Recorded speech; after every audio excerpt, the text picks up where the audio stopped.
Hello students, welcome to the online classes by SCM Children Academy Haldor.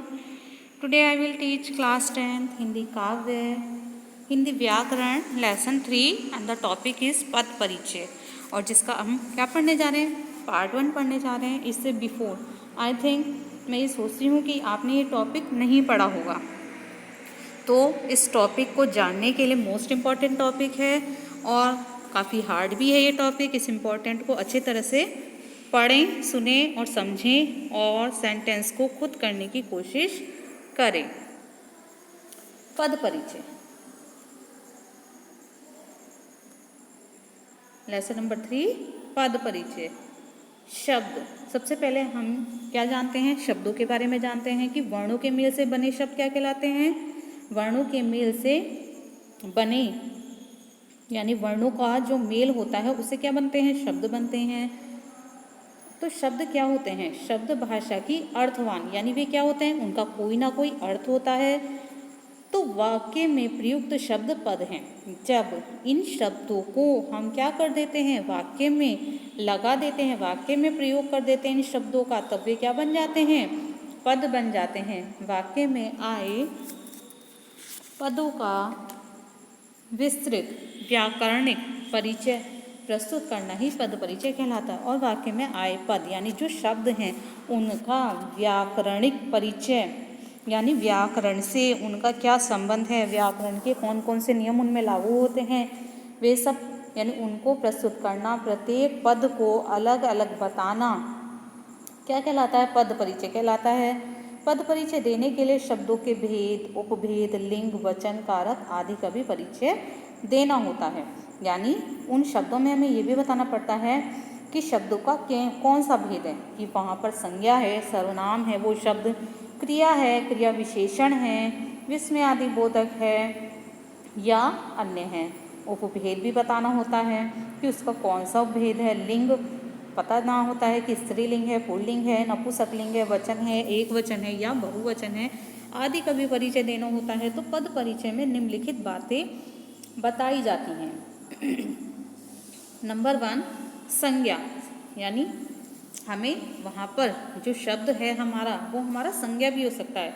तो संज्ञा के तीनों भेद यानी जातिवाचक, व्यक्तिवाचक, भाववाचक, लिंग, वचन, कारक तथा क्रिया के साथ उसका संबंध यदि हो तो ये सब बताना होता है.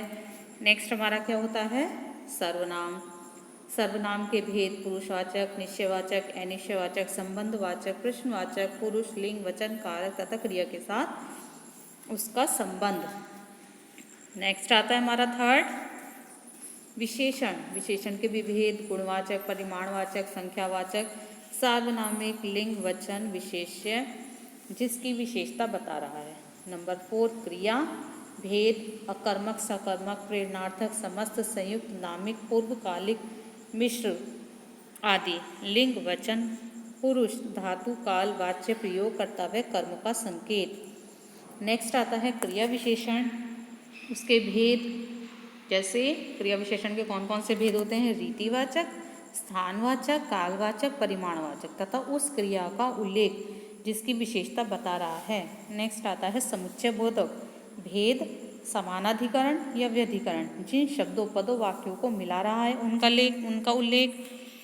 नेक्स्ट आता है संबंध बोधक. भेद जिसमें संबंध है उन संज्ञा सर्वनामों का निर्देश.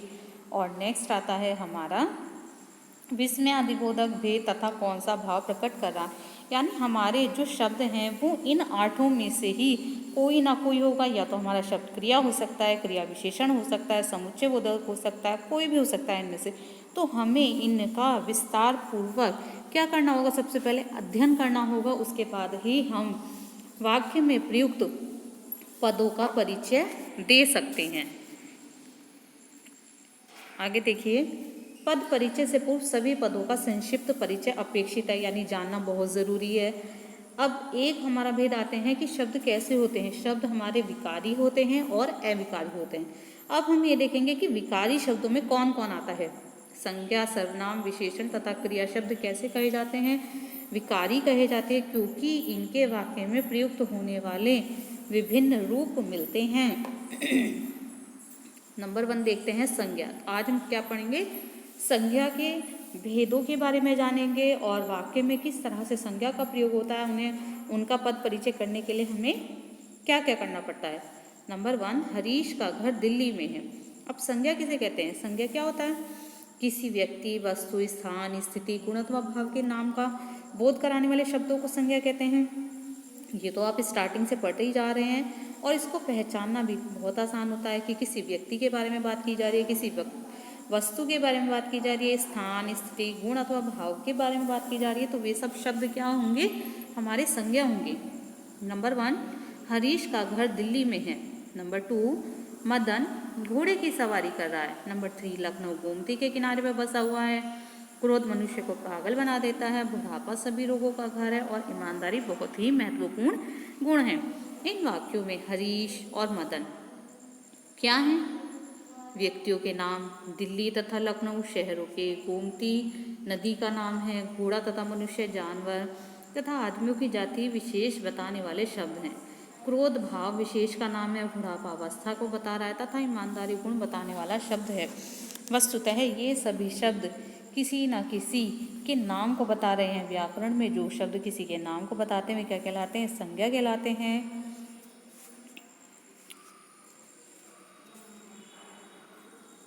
संज्ञा को निम्नलिखित आधारों पर पहचाना जा सकता है। संज्ञा का शब्द क्या है? प्राणीवाचक या अप्राणीवाचक हो सकते हैं, जैसे लड़का, चिड़िया, गाय प्राणीवाचक है, दाल, दुकान, पहाड़ अप्राणीवाचक है।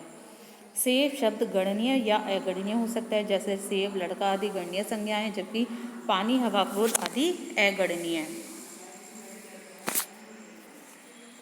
आगे देखिए, संज्ञा पद वाक्य में कर्ता, कर्म, पूरक आदि की भूमिका निभा सकता है, यानी कहीं तो ये कर्ता के रूप में प्रयुक्त हो सकता है संज्ञा शब्द, और कहीं ये कर्म के रूप में। जैसे फर्स्ट सेंटेंस देखिए, दिव्य पढ़ रहा है।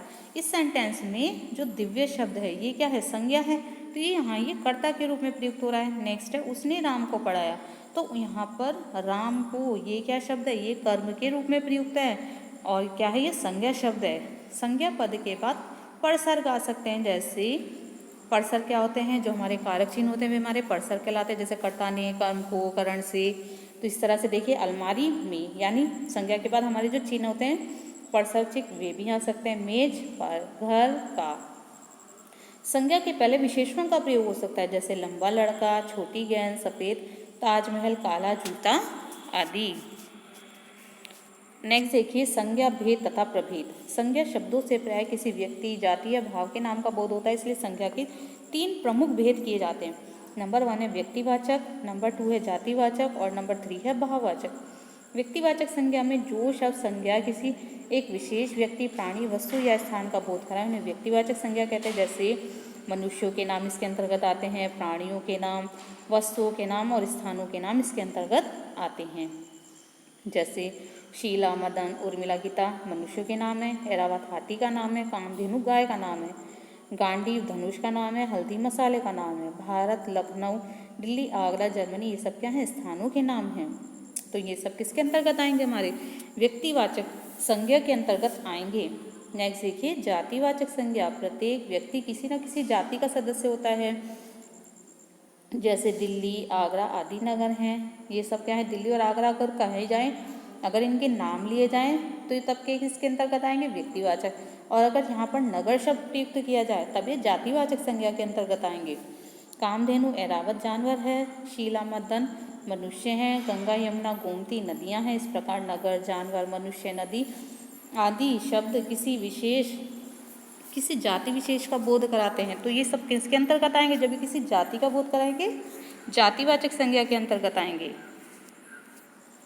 तुलना कीजिए, जातिवाचक संज्ञा, व्यक्तिवाचक संज्ञा। बालक रमेश, स्त्री शीला, नगर मुंबई, कुत्ता शहरी, नदी गंगा और पर्वत हिमालय। तो ये व्यक्तिवाचक और ये सब जातिवाचक। नेक्स्ट देखिए, जातिवाचक संज्ञा के 2 भेद हैं। नंबर 1 द्रव्यवाचक और नंबर 2 समूहवाचक, यानी ये दोनों भी एक प्रकार से जाति को ही प्रकट करते हैं, अतः इन्हें जातिवाचक के उपभेदों के रूप में लिया जाता है। नंबर 1 द्रव्यवाचक संज्ञा। कुछ संज्ञा शब्द ऐसे द्रव्य या पदार्थों का बोध कराते हैं जिससे अनेक वस्तुएं बनती हैं। द्रव्य या पदार्थ का बोध कराने वाले शब्द संज्ञा शब्दों को द्रव्यवाचक संज्ञा कहा जाता है, जैसे स्टील, लोहा, पीतल बर्तनों के लिए, प्लास्टिक खिलौनों के लिए, सोना चांदी आभूषणों के लिए, लकड़ी फर्नीचर के लिए और ऊन स्वेटर आदि के लिए। द्रव्यवाचक संज्ञा शब्दों का प्रयोग एक वचन में किया जाता है, क्योंकि ये शब्द कैसे होते हैं, गणनीय होते हैं, इनको गिना जा सकता है। नेक्स्ट है समूहवाचक संज्ञा। जो संज्ञा शब्द किसी समुदाय या समूह का बोध कराते हैं वे क्या कहलाते हैं, समूहवाचक शब्द कहलाते हैं। जहाँ भी समूह होगा वहाँ एक से अधिक सदस्यों की संभावना होगी, जैसे दरबार, सभा, कक्षा, टीम, सेना, भीड़, दल आदि समूहवाचक शब्द हैं। इन शब्दों का प्रयोग एक वचन में होता है, क्योंकि ये एक ही जाति के सदस्यों को के समूह को एक इकाई के रूप में व्यक्त करते हैं। नेक्स्ट आता है हमारा भाववाचक संज्ञा।